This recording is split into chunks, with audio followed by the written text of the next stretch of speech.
Hello students and my dear friends, I am Dr. Shalini Shukla and today is 20th of September 2021, Monday.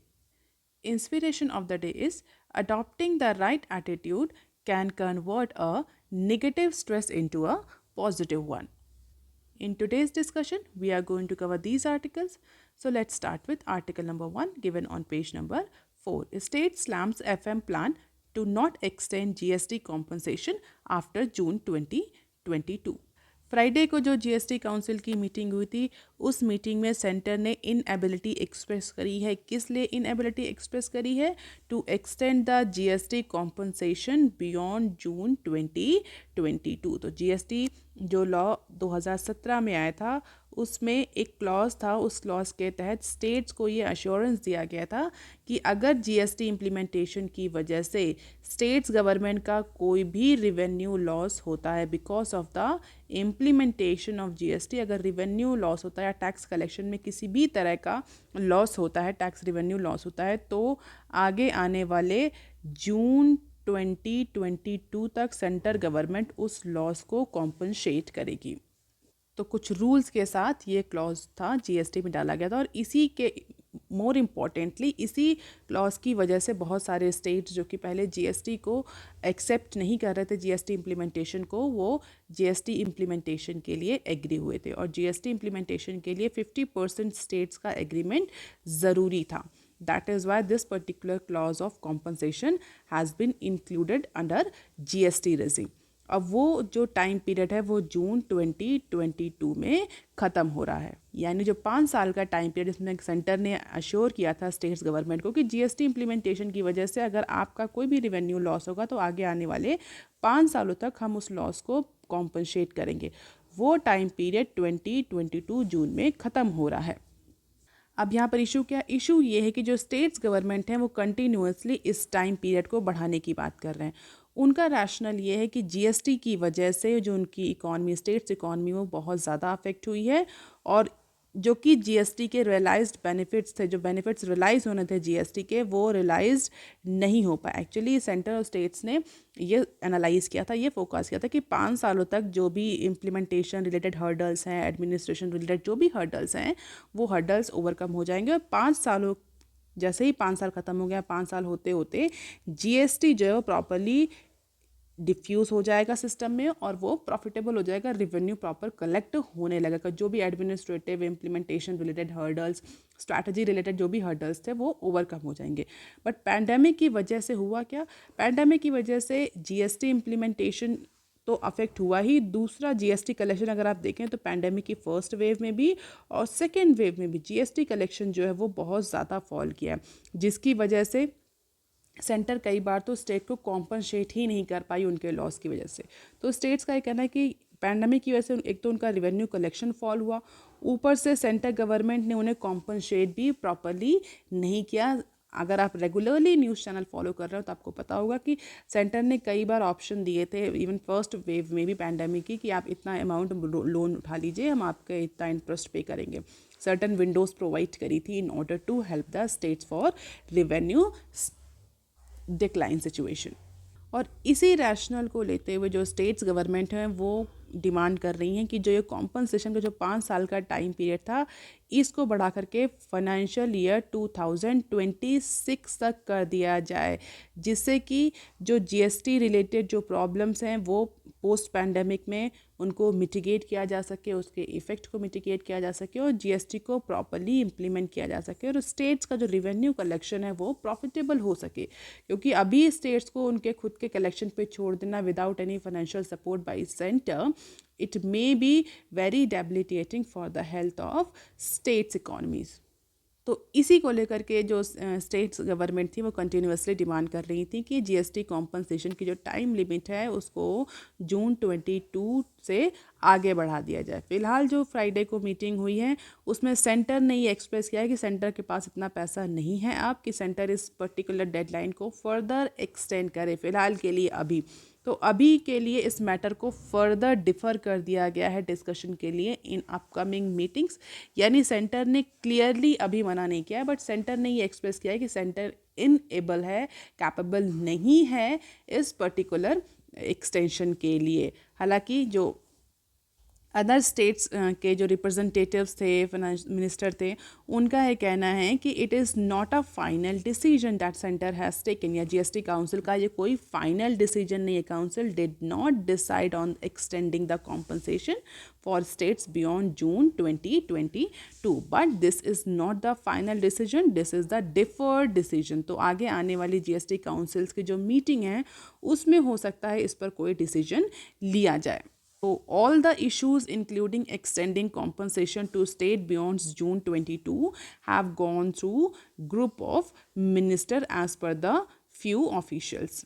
तो फिलहाल के लिए जो different states के representatives हैं, चाहे वो वेस्ट बंगाल मिनिस्टर हों, चाहे वो छत्तीसगढ़ के हेल्थ मिनिस्टर हों, तमिलनाडु के फाइनेंस मिनिस्टर हों, सबका अपना यही एक ओपिनियन है कि इसको फर्दर एक्सटेंड किया जाए, और वो जो सेंटर ने अपना पॉइंट ऑफ व्यू रखा है उसको फाइनल डिसीजन नहीं मान रहे.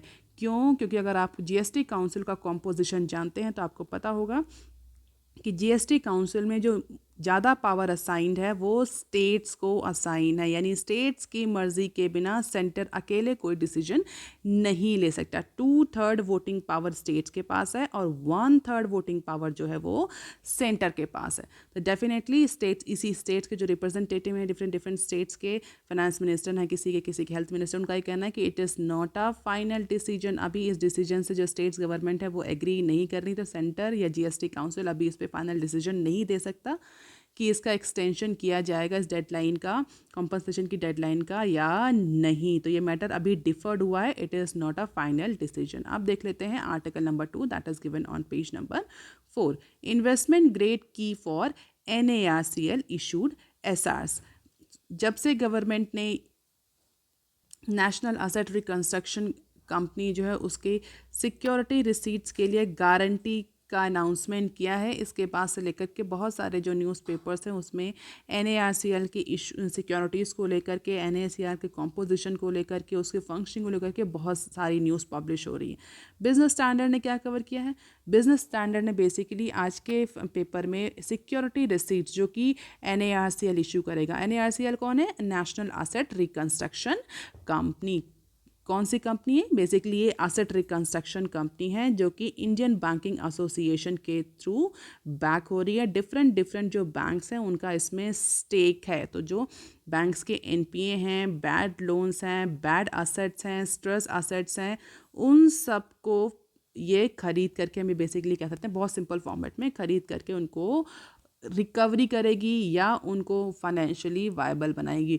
और इस समय जबकि पैंडेमिक में जितने भी बैंक्स हैं, चाहे वो प्राइवेट बैंक्स हों चाहे वो पब्लिक बैंक्स हों, सबका जो NPA परसेंटेज है वो बढ़ रहा है. और ऐसा एंटिसिपेशन है कि आगे आने वाले टाइम में अगर थर्ड वेव आती है तो ये और ज़्यादा NPA बढ़ेगा. And that is why there is a strong need for government back asset reconstruction company. लेकिन गवर्नमेंट ने ऑलरेडी कह दिया था कि जबकि ऑलरेडी बहुत सारी प्राइवेट कंपनीज हैं तो गवर्नमेंट किसी भी तरह की असेट रिकंस्ट्रक्शन कंपनी को बैक नहीं करेगी, कोई PSU नहीं फॉर्म करेगी. हालांकि गवर्नमेंट ने बैंकिंग एसोसिएशन को ये ऑप्शन दिया था कि वो चाहें तो एक national asset reconstruction company setup कर सकते हैं with their own stake. Government उसको बैकअप कर देगी किसी भी फॉर्मेट में. तो फिलहाल के लिए NARCL की फंक्शनिंग प्रॉपरली तैयार हो चुकी है, उसका टॉप मैनेजमेंट प्रिपेयर किया जा चुका है, टॉप मैनेजमेंट डिसाइड हो चुका है. तो गवर्नमेंट ने अपने प्रॉमिस के अनुसार बोला है कि गवर्नमेंट जो है वो आगे आने वाले 5 सालों तक, अप्रॉक्सीमेटली 5 ईयर्स तक, जो भी सिक्योरिटी रिसीट्स NARCL इशू करेगी at the time of buying bad loans from the lender. क्योंकि अगर हम फंक्शनिंग की बात करें तो हमने कई बार बताया आपको 15% जो है वो कैश में दे सकती है NARCL और 80% के लिए सिक्योरिटी रिसीट इशू करेगी NARCL मतलब जो ये कंपनी बन रही है, अगर ये किसी भी लेंडर से लोन खरीद रही है, उसका बैड लोन खरीद रही है, तो उस बैड लोन के अमाउंट का जो भी बुक वैल्यू है, यहाँ याद रखेंगे बुक वैल्यू ना कि मार्केट वैल्यू, जो बुक वैल्यू है उस पर खरीदेगी NARCL लेंडर से बैड लोन. उस बुक वैल्यू का 15% NARCL चाहे तो 15% तक कैश में पेमेंट कर सकती है. जो रिमेनिंग 80% रहेगा उसके लिए NARCL सिक्योरिटी डिपॉजिट इशू करेगी और उसी सिक्योरिटी रिसीट्स के को गारंटी देगी गवर्नमेंट आगे आने वाले केवल 5 सालों तक. इट मीन्स अगर NARCL फेल होती है सिक्योरिटी डिपॉजिट को ऑनर करने में तो गवर्नमेंट उस लेंडर के सिक्योरिटी डिपॉजिट के थ्रू पे करेगी. तो फिलहाल के लिए सिक्योरिटी रिसीट्स को लेकर के बहुत ज़्यादा हलचल है, क्योंकि that will be government bank, government that will carry the government guarantee. तो न्यूज़ क्या है? The security receipts to be issued by NARCL which will carry a bank guarantee should get investment grade status to attract the investment from the mutual funds and insurance companies as per this news. This say ARC executive will help to unlock the value and nurture the secondary market trading in these financial instruments. तो जैसे ही government ने इस बात की announcement किया, तुरंत इन security receipts की trading की बात होने लगी इनटू डिफरेंट फाइनेंशियल मार्केट। तो फिलहाल के लिए न्यूज़ है कि जो भी सिक्योरिटी रिसीट्स इशू करेगा NARCL, जिसमें बैंक गारंटी होगी, इसको इन्वेस्टमेंट ग्रेड का स्टेटस प्रोवाइड करना चाहिए। उससे क्या होगा? उससे ये होगा कि जो डिफरेंट फाइनेंशियल कंपनीज हैं, NBFC like mutual fund companies, insurance companies, ये इस तरह की सिक्योरिटी रिसीट्स में इन्वेस्ट करना प्रेफर करेंगे। क्यों? क्योंकि it will be a secure investment. Secure investment क्यों? क्योंकि गवर्नमेंट बैक्ड है, गवर्नमेंट की गारंटी है कि अगर NARCL पे नहीं कर पाई तो हम पे करेंगे। तो बेसिकली सिक्योरिटी रिसीट्स क्या है? एक कागज़ जैसा, एक हम ये कह सकते हैं एक प्रॉमिसरी नोट टाइप का होगा, जिसमें NARCL गारंट कहेगा कि हम आपको आगे आने वाले टाइम में आपको इतना अमाउंट पे करेंगे, वी आर लायबल टू पे this much amount for upcoming years. और अगर NARCL फेल होती है तो फिर गवर्नमेंट उसके पीछे खड़ी है। गवर्नमेंट ने गारंटी ली है कि अगर NARCL पे नहीं कर पाएगी तो आगे आने वाले 5 सालों तक हम जितनी भी सिक्योरिटी रिसीट्स NARCL इशू करेगी, 30,000 करोड़ तक का लिमिट भी लगा रखा है, वो सिक्योरिटी रिसीट्स को गवर्नमेंट ऑनर करेगी। And that is why it is demanded that these security receipts should be given the investment grade status, जिससे कि सेकेंडरी मार्केट में ये फाइनेंशियल इंस्ट्रूमेंट अच्छे से ट्रेड हो सके, म्यूचुअल फंड और इंश्योरेंस जैसी कंपनीज इसमें इन्वेस्टमेंट करें। At present bank and financial institution hold most of the security receipts till maturity. The NARCL receipts would carry a sovereign cover offering investment safety comfort because of government guarantee, and this should make a receipt eligible for investment grade rating, that is paving the way for mutual fund companies and other NBFCs to take the exposure into these security receipts that is especially issued by NARCL. तो बहुत सीधी सी बात है, government की guarantee है, इसी guarantee की वजह से जो सिक्योरिटी रिसीट्स NARCL इशू करेगी उसको इन्वेस्टमेंट ग्रेड का स्टेटस दिया जा सकता है। क्यों? क्योंकि they are safe, sovereign guarantee है, सेफ है, लोअर रिस्क है। किस चीज़ का? कि अगर रिकवरी नहीं हुई तो government is there to repay. So this is the demand for security receipts issued by NARCL, and this is the broad investor wise breakup of cumulative security receipt issued. और जैसा कि हम दे सकते हैं, बैंक्स और फाइनेंशियल इंस्टीट्यूशंस जो हैं they hold most of the security receipts of the secondary market. तो बैंक्स और फाइनेंशियल इंस्टीट्यूशंस के पास सबसे ज़्यादा होल्डिंग है। ऑल दो अगर हम देखें ईयर वाइज तो कहीं ना कहीं ये डिक्रीज होती हुई जा रही है। ARCs का जो पार्ट है और इससे ज़्यादा जो फॉरेन इंस्टीट्यूशन इन्वेस्टर्स हैं उनका प्रपोर्शन बढ़ रहा है, बट अभी भी जो बैंक्स और फाइनेंशियल इंस्टीट्यूशंस हैं they are holding a very significant amount of security receipts issued by different companies. अब देख लेते हैं article number 3 that is given on page number 6। Centre invokes TPAs as gencos eye ₹96.8K crore from defaulting states. Discom companies पर जिस तरह से loan बढ़ रहा है, जिस तरह से ड्यूज़ बढ़ रहे हैं, उन अनपेड बिल्स को उनका पेमेंट लेने के लिए जो सेंटर की जो इलेक्ट्रिसिटी जनरेशन कंपनीज हैं वो कुछ ड्रास्टिक मेजर्स लेने जा रही हैं in order to recover money from the state discoms. और कई बार हम अपने न्यूज़ एनालिसिस में डिस्कस भी कर चुके हैं कि जो डिस्कॉम कंपनीज हैं, डिस्ट्रीब्यूशन कंपनीज हैं, they are suffering from the fund constitution, their liabilities, their dues are increasing year by year. If we say not year by year, at least month by month it is increasing. और उसी unpaid bills को ड्यूज़ का payment लेने के लिए जो centre की जो इलेक्ट्रिसिटी जनरेशन कंपनी है, सेंट्रल जेनकॉस जो हैं, they are now going to take a drastic measures, और हमें कह सकते हैं stringent measures to recover the money, specially from state own discoms and from issuing notice and regulating power supply to invoking the tripartite agreement. GenCos backed by Union Ministry of Power are hardening their stand against consistently defaulting states and discoms. So जो ऐसी discom company, state own या discom companies जो कि बहुत time से अपना due पे नहीं कर पा रही, अपने बिल नहीं पे कर पा रही हैं, जिन पर कंटिन्यूसली ड्यू इंक्रीज हो रहा है, क्यों, किसका, इलेक्ट्रिसिटी जनरेशन कंपनीज का। होता है क्या, electricity generation company electricity generate करती हैं और वो सेल करती हैं डिस्कॉम्स को, फिर डिस्कॉम्स जो है उसको इवेंचुअल कंज्यूमर्स तक या इंडस्ट्री तक पहुंचाते हैं, और उस ड्यूरेशन में बहुत सारे लॉस भी होते हैं, हमने डिस्कस किया है। रीपेमेंट नहीं होते, डिफ़ॉल्ट के केस आते हैं, जब उनके पास पेमेंट नहीं आ रहा, they are not able to pay for gencos also, और उसकी वजह से अब डिस्कॉम की वजह से जो जेनकॉस की जो फाइनेंशियल हेल्थ है वो भी डेबिलिटेट हो रही है, और उसी वजह से अब जो जनरेटिंग कंपनीज हैं, जेनकॉस हैं, सेंट्रल जेनकॉस हैं, वो स्ट्रिंजेंट मेजर लेने जा रही हैं, जिसमें स्टेट डिस्कॉम को नोटिस इशू करने के अलावा उनके पावर सप्लाई को रेगुलेट करना, इस यहाँ तक कि, और ट्राईपार्टाइट जो एग्रीमेंट्स हैं, टीपीए एग्रीमेंट्स हैं, उनको भी अब इन्वोक करने जा रही है। तो जितनी भी gencos union ministry of power से बैक्ड हैं, they are now going to take a hardening measures, और they are now going to hardening their stand against consistently defaulting states discom. अब यहाँ पर एक टर्म यूज़ हुआ है, दैट इज ट्राईपार्टाइट एग्रीमेंट। क्या है ट्राईपार्टाइट? नाम से लग रहा है ट्राईपार्टाइट, इसका मतलब तीन पार्टीज ने कोई एग्रीमेंट साइन किया है, that is related to the payment और रिलेटेड टू द डिस्ट्रीब्यूशन और रिलेटेड टू दिस बिजनेस। कौन सी तीन कंपनीज हैं? सेंट्रल जेनकॉस यानी जनरेटिंग कंपनीज, डिस्कॉम कंपनीज, और कौन, एक financial institution, that is central bank of India, RBI।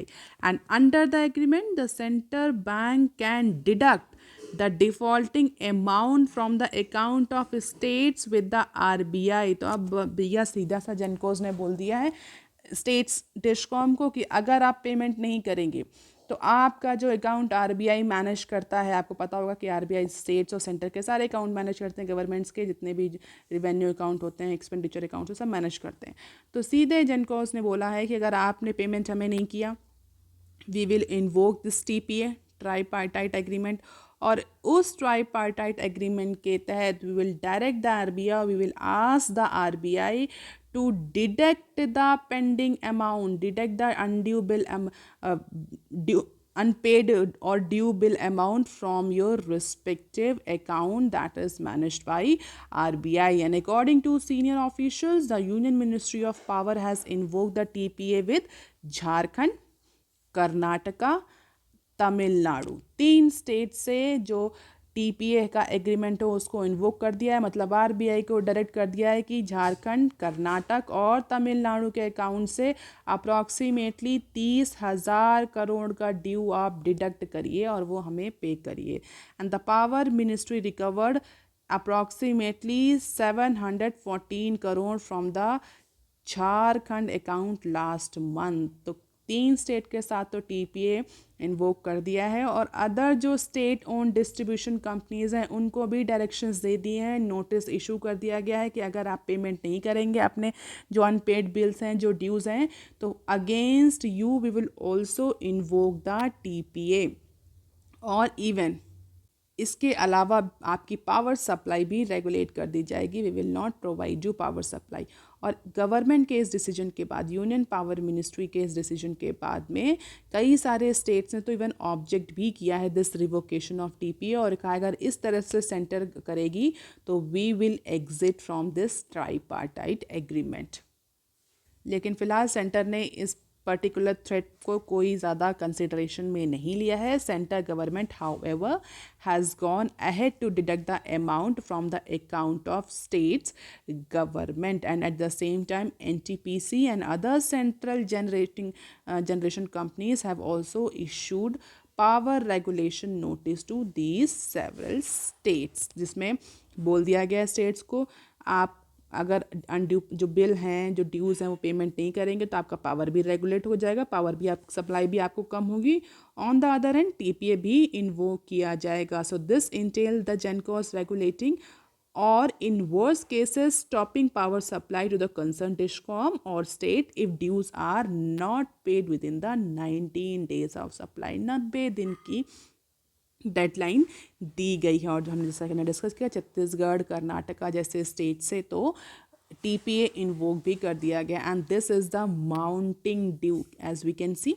और इसी इंक्रीजिंग ड्यू की वजह से, अनपेड बिल की वजह से जो जनरेटिंग कंपनीज हैं दे आर एक्चुअली बाउंड, वो बाउंड है, प्रेशर में है कि अगर इस तरह की गारंटी इन्वोक नहीं करेंगे, इस तरह से अपना पेमेंट नहीं लेंगी तो वो कैसे सर्वाइव करेंगे. डेफिनेटली उनका भी सर्वाइवल बहुत ज़रूरी है. डिस्कॉम के साथ साथ जनरेटिंग कंपनीज़ का भी सर्वाइवल बहुत ज़रूरी है. And that is why generating companies are actually now taking the hard stand on it. अगर आप देखें अप्रैल 17 से लेकर के अगस्त 21 तक का अगर आप ड्यू देखें, पहले कितना था 17,500 और जो कि बढ़ कर के 93,750 करोड़ तक पहुंच गया है. फॉर जेनकॉस जो जनरेटिंग कंपनीज हैं उनका ड्यू किसके ऊपर, डिस्कॉम के ऊपर. तो discoms are not paying their bills, they are not paying their dues, that is actually or eventually affecting the financial health of GenCos. अब देख लेते हैं some other news clips. CBDT questions delay in time barred assessment. The income tax department has to dispose of approximately 35,000 cases and pending after search operation by the end of this month. Since these cases are time barred, they cannot be reopened in October onwards. और इन 35,000 cases से approximately 10,000 crore का जो demand थी वो raise करनी थी इन 35,000 cases से अक्टूबर तक के लिए, according to the officials aware about this matter. But in this connection, CBDT chairman Mr. Mahopatra has questioned the top official. किस लिए क्वेश्चन किया है, जो इन्वेस्टिगेशन विंग है IT डिपार्टमेंट की, उसे क्वेश्चन किया गया about piling of such cases and also directed them to complete the assessment proceedings by September 30. क्योंकि 35,000 केस पेंडिंग है और आपको अक्टूबर तक की डेडलाइन दी, उसके बाद भी अभी भी कोई प्रोग्रेस नहीं है. तो बेसिक सिंपल सी बात है, जो चेयरमैन है उन्होंने पूछा है कि भैया क्या चल रहा है, कैसे काम हो रहा है, क्यों ये केसेस जो हैं असेसमेंट जो है वो वाइंड अप नहीं हो रहे. और इसको लेकर के 30 सितंबर तक का डेडलाइन दी गई है और बोला गया है 30 सितंबर तक की आप मैक्सिमम केसेस जो हैं असेसमेंट जो हैं कि जो प्रोसीडिंग्स जो पेंडिंग पड़ी हैं उनको आप टाइम बार्ड मैनर में कंप्लीट करें, रिकवरी इंश्योर करें, डिमांड इशू करें. क्योंकि 10,000 करोड़ की जो डिमांड रेज होनी है 35,000 केसेस से अप्रॉक्सीमेटली, आप उसको जल्दी एग्जीक्यूट करें. अगर पेंडेंसी लीडर बोर्ड की बात करें तो कोलकाता के केस में सबसे ज़्यादा पेंडेंसी है, 4,460 केसेस जो हैं वो कोलकाता के हिस्से में आते हैं, followed by Chennai and Jaipur. And so for tax demand in approximately 1,749 cases has been raised against total 37,103 cases. तो बहुत ही स्लो पेस है, इसी के लिए लेकर के टॉप ऑफिशियल्स को डायरेक्शंस दिए गए हैं. अब देख लेते हैं next clip. Advent buys majority stake in Eureka फोप. So private equity major Advent International ने एग्रीमेंट साइन किया है किससे, सपूजी पलूनजी ग्रुप के साथ. किस लिए, to acquire the majority stake in Eureka फोप एंटरप्राइजेस. कितने वैल्यूएशन पे, 4,400 करोड़ के वैल्यूएशन पे. तो यूरेका फोप 100% सब्सिडरी थी किसकी, फोर्ब्स एंड कंपनी की. would be demerged into a stand-alone company and then listed at a stock exchange. And upon listing of Eureka Forbes, Advent would purchase up to 72.56% from the company's stake. तो फिलहाल के लिए Advent is going to be the majority share holder into Eureka फोब. अब देख लेते हैं next clip. Tata steel JSW steel arms ramp up tin plates capacity. तो टाटा स्टील और जिंदल दोनों ही companies, these two companies are actually ramping up their capacity in tin plates with an increase in out of home consumption and implementation of quality control measures. तो एक significant increase करने जा रही हैं ये दोनों ही कंपनीज. अगर आप देखें कि अभी कितना का इनका कैपेसिटी है और प्रोजेक्शन कितना का है, तो JSW तो अप्रॉक्सीमेटली डबल का इंक्रीज करने जा रही है मैक्सिमम केसेस में. इसके अलावा टाटा स्टील भी is going to increase its production capacity in case of tin plates. और क्यों हम पढ़ रहे हैं, इससे क्या होगा, इससे हमें कहीं ना कहीं इंडिकेशन मिल रहा है अगर out of home consumption demand बढ़ रही है, इसकी वजह से मार्केट में हमें पता चल रहा है इकोनॉमी में डिमांड है, कहीं ना कहीं कंस्ट्रक्शन इंफ्रास्ट्रक्चर बूस्ट हो रहा है, इसीलिए डिमांड बढ़ रही है. दूसरा, अगर कैपेसिटी इंक्रीज हो रही है, definitely it is going to have impact on employment generation, जो कि अनएम्प्लॉयमेंट एक बहुत बड़ी प्रॉब्लम रही है पैंडेमिक के ड्यूरेशन में. बहुत सारा डेटा ये इंडिकेट करता है कि पैंडेमिक में इंडिया में अनएम्प्लॉयमेंट सिग्निफिकेंटली बढ़ा है. पिछले लास्ट 40-50 सालों में सबसे ज़्यादा अनएम्प्लॉयमेंट इसी पीरियड में देखने को मिला है. So definitely if big companies are increasing their production capacity in any case, it definitely going to have a positive impact on employment generation. So that's all for today, students. If you have any query and suggestion, you can write on comment section below. If you want lecture PDF, you can join my Telegram channel. You can also follow me on other social media platforms. Please like, share and subscribe. Thank you.